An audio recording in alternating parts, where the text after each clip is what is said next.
Hello, thanks for joining me on this week's 172nd Air Wing video.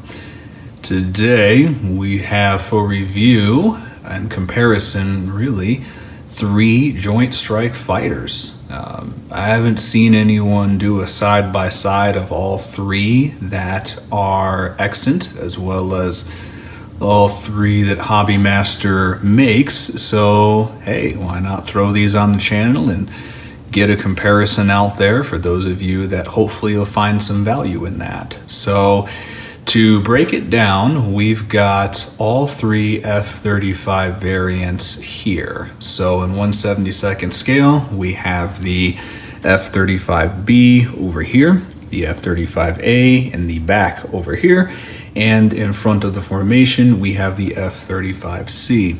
Now, I have done individual reviews of all three of these Joint Strike Fighter models. So if you want to see more about a particular variant, feel free to take a look at the specific videos on my channel, and you can check those out to your heart's content. Today's discussion is going to be on the F-35 program, some of the interesting fifth generation technology that all three bring to the table, and what these look like in comparison to each other in person. So hopefully that'll be some helpful information for those of you that may have to make a choice financially or in terms of your model storage capacity or your collection preferences. If you only want to have one in your collection, which one should it be?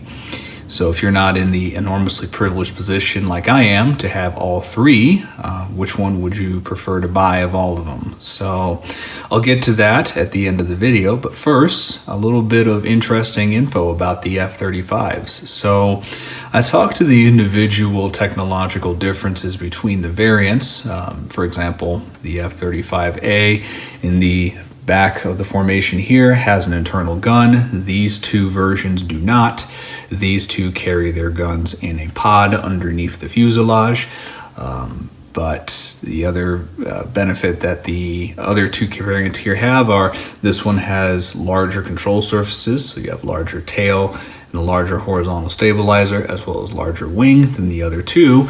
And this is to enhance the U.S. Navy F-35C's low speed handling, especially when it's time to conduct a landing around the carrier.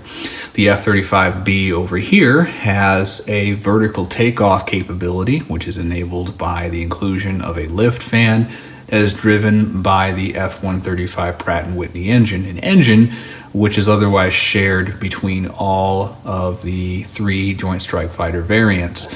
So the individual differences, you can read more, or I should say watch more about those on my channel if you want to check out the individual models reviewed, as well as, of course, conducting your own look and research into matters.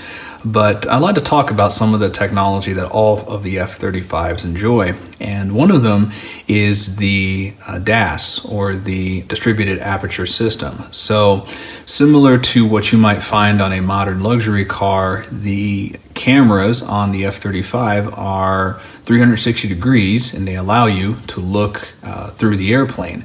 But what's distinct between the camera system you might find on like a Mercedes or a BMW and what you'll find on an F-35 is that it's tied to the helmet the pilot wears, and the helmet allows the pilot to see through the actual aircraft. So they can look 360 degrees around and they can see the external environment right there on their helmet in near infrared. So they can use this system to track surface-to-air missile systems, identify threats, confirm targets, and of course navigate and operate the airplane as one normally would. But what's interesting about this technology is that the F-35s have a compensation system built into them. So the helmet can actually look through the canopy, and it will, by using a table lookup system, compensate for any distortions of the canopy. As many of us are well aware, whenever you are looking through a piece of glass or transparent material, there are always aspects of that material that deform or distort the view outside, right? You can see this anytime you get on a car or board a train or fly in a passenger airliner, right? The window always distorts something. Whereas in the F-35 Joint Strike Fighters, the helmet-mounted DAS, Distributed Aperture System, does not pass that distortion through the helmet. So the pilot can not only look through the aircraft, they can look through it with zero optical distortion at any angle they see fit, which is an impressive piece of technology. And the explanation of how this was done in Lou Drendel's book on the F-35 was absolutely amazing. So it really scores the point that fifth generation, and this is another thing I'd like to point out, fifth generation People like to talk about stealth and networking and being able to choose targets and low observability and super cruise and that kind of thing. But really, fifth generation is not just being able to reduce your aircraft's detectability. It's not just stealth, and it's not just how many radars you bring to the fight. Fifth generation, in the case of the Joint Strike Fighter, also applies to literally how the pilot interacts and interfaces with the airplane. It's not just fifth generation in the sense of it has a big honking Pratt & Whitney F-35 engine, and it's got a low observability and those kind of things. Fifth generation also extends to the human factors, being able to work and operate the airplane in a much more fluid and dynamic way than has ever been done before on a tactical fighter airplane. Case in point, the F-35 does not have a traditional throttle. I was surprised to read this in the source material, but effectively the throttle is a program control system. It's not a lever that you use to increase power or decrease power. On the F-35, the throttle, quote unquote, is used to it is used to command power at low speeds. So if you are flying the F-35 on a takeoff or on a landing low speed situation, the control logic of the aircraft software will allow it to be operated just like you would on a Piper Cub, for example. You move the lever back, you reduce throttle, you reduce engine power, move the lever forward, you increase engine power, and then the pilot, of course, has control over manipulating the aircraft's angle of attack and whatnot to implement the landing or implement the takeoff as needed. But once the wheels come up on the F-35, something magical happens with this system. The throttle becomes a velocity axis for the airplane. So much as you would, if you want to go faster, you would press the pedal on your car, right? Press the gas pedal. If you want to go faster on the F-35, you move the throttle forward. If you want to slow down, you move it back. The computer takes that input and modulates the flight controls, such as the rudders and the stabilizers and the engine. Indeed, it modulates the throttle as well in the power pack to enable the airplane to speed up or slow down as the computer is interpreting the pilot's activation of the now the velocity vector level, because it's not really a throttle anymore, right?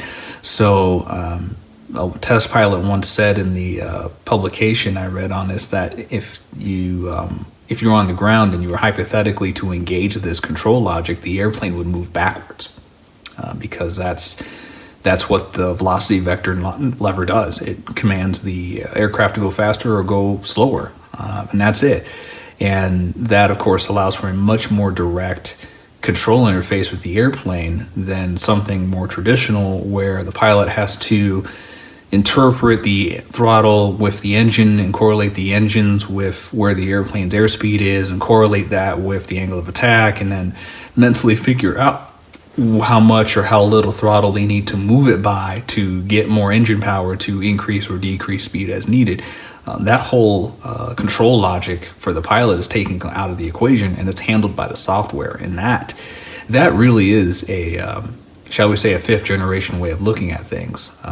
So it's that kind of technology that the F-35 is bringing to the fore. And the more honest research you do on this kind of thing, the better informed you tend to be, and the less swayed you are by agencies and individuals who may have an agenda to say good things or bad things about a particular weapon system. So, and that's an advantage, that you can say what you want to about the program and the cost and things like that, but being able to just directly control the airplane, the velocity vector with the quote unquote throttle lever, that's pretty ingenious technology. Being able to program out canopy distortions, that's pretty amazing. And the control logic of the F-35 also allows the control stick to be programmed to give whatever G and whatever feedback is optimum for the airplane's performance. So in a normal airplane, when you pull the stick back,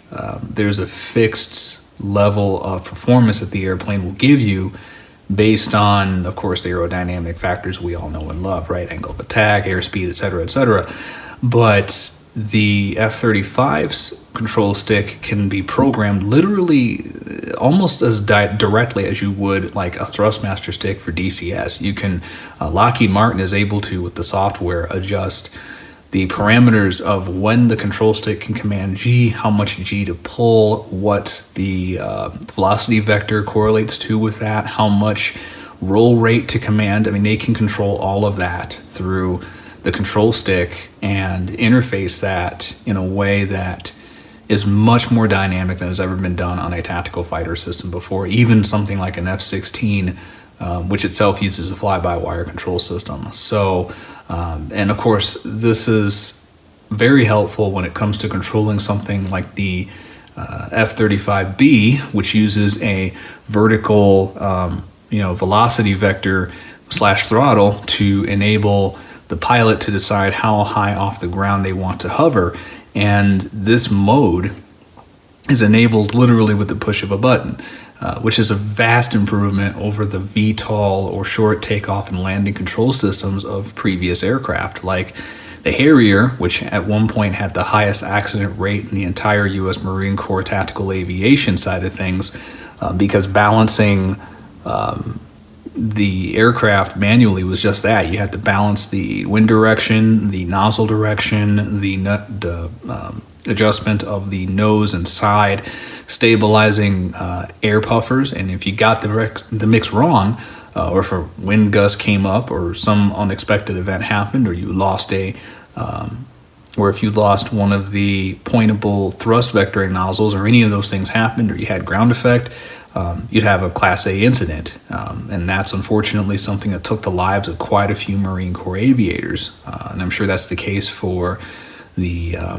Royal Air Force and the Royal Navy and the Spanish Air Force and the Italian Navy, all those agencies that have operated the Harrier, and of all, the Spanish accepted, have decided to adopt the F-35B. So the F-35B is a much safer implementation of the short takeoff, vertical landing implementation, and it says something about the safety of the aircraft when the most newsworthy accident you can see is when one aircraft that was flown on a test flight to verify function had a problem, and the pilot was able to eject safely, and the worst was some damage to the runway and repairable airplane. I mean, had that been a Harrier from 1979, it probably would have been a fatality if a similar incident happened. So that's the real definition of fifth generation right there, bringing the pilot home safe and sound with the mission accomplished. And if there is a mishap, the technology is there to minimize the potential outcome of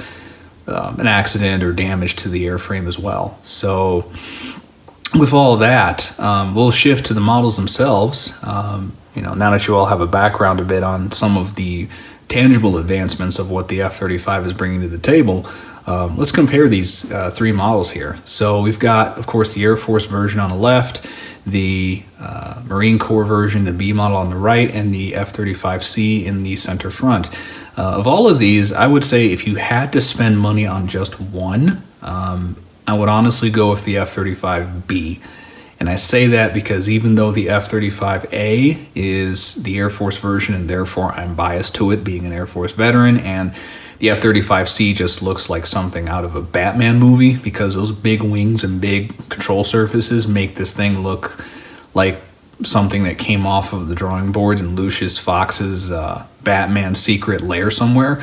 The F-35B is just, when you put it in the vertical takeoff and landing mode, which you can see in my F-35B video that I did a couple of weeks ago, two releases ago, it's something else to behold. It's pretty cool. You've got the parts open and everything. There's a lot. There's something like 40, I counted 40 individual pieces when you include the external weaponry. So there's a lot to bear in mind there. But when you put it all together and you have it on display in the VTOL position, it just looks really, really badass. And hopefully one of these years I will get around to seeing it do that in person. So that, and the fact that the F-35B of all the variants is probably the most technologically challenging variant, seeing as what had to be done for the F-35B was the combination of vertical takeoff and landing, supersonic capability, high payload, and low observability, plus 5th generation technology, all in one airplane, which, you know, I mean, geez, let's just take this one piece at a time. I mean, building a VTOL airplane that's combat capable by itself is a major accomplishment. Folks may take it for granted now because the Harrier has been in service since the 60s in one form or another, but that was not an easy accomplishment. The Harrier and the serviceability and construction of it was a major step forward in aviation and tactical capability, especially where it counted, which is the logistics of sorties. Being able to take a Harrier, park it on an abandoned or unimproved field, and to be able to fly it 3 times as often as the Air Force and the Navy's tactical fighters, because those variants have to go further to accomplish their mission, whereas the Harrier is right next to the front line, so we can just take off, support the troops, conduct interdiction bombing, do the mission, land at the unimproved strip, rearm, refuel, go right back out. And during that time, you know, the Air Force, the Navy version has to go all the way back to their home base, or in the case of the Navy aircraft, it has to go back to the carrier, have to go into the pattern, wait for other airplanes to land, et cetera, go to the tanker potentially.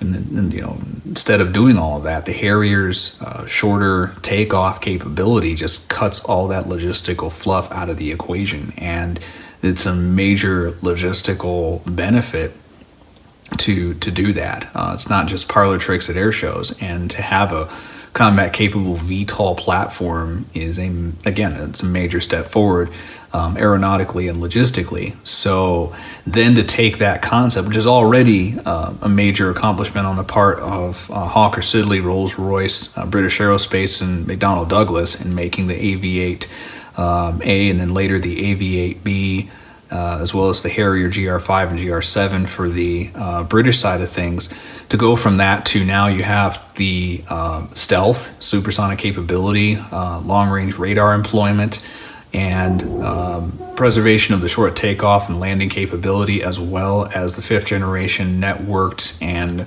human factors interfacing, and to do all of that in one aircraft, one model of aircraft that has to be mass produced. I mean, it's something. It's an amazing piece of technological achievement, and for that, I would nod toward the F-35B if you have to get just one.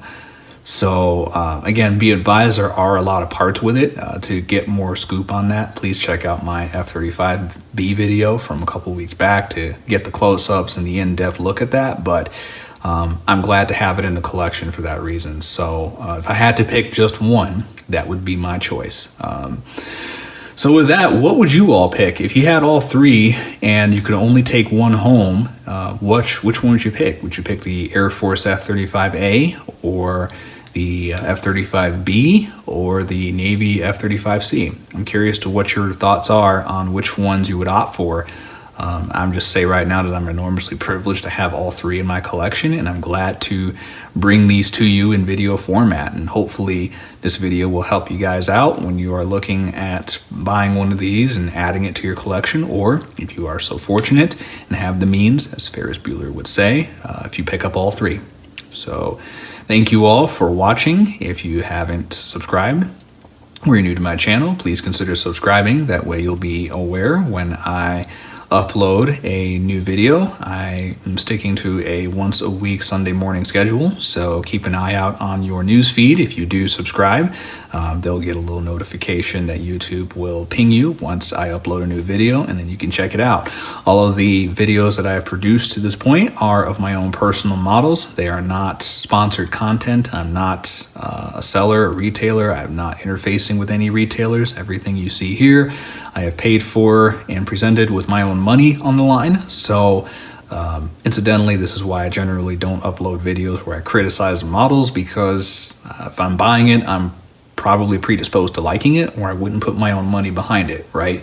So if you're looking for someone to throw rocks at certain models that may or may not be ideally built, this probably isn't going to be the spot to look for that, because I'm reviewing my own stuff and I try to not spend my own money on things I don't like. So ideally, that'll make sense to most of you. And Again, if you like my content, consider subscribing and you'll be notified when I upload something new. Thank you all. Big thank you to those of you who have subscribed. I'm amazed that we're up to 400 plus 415 subscribers. So I am, I don't know how to communicate this in words, so I would just say thank you and leave it there. With that, thank you all again for tuning in, and we'll catch you in the next video.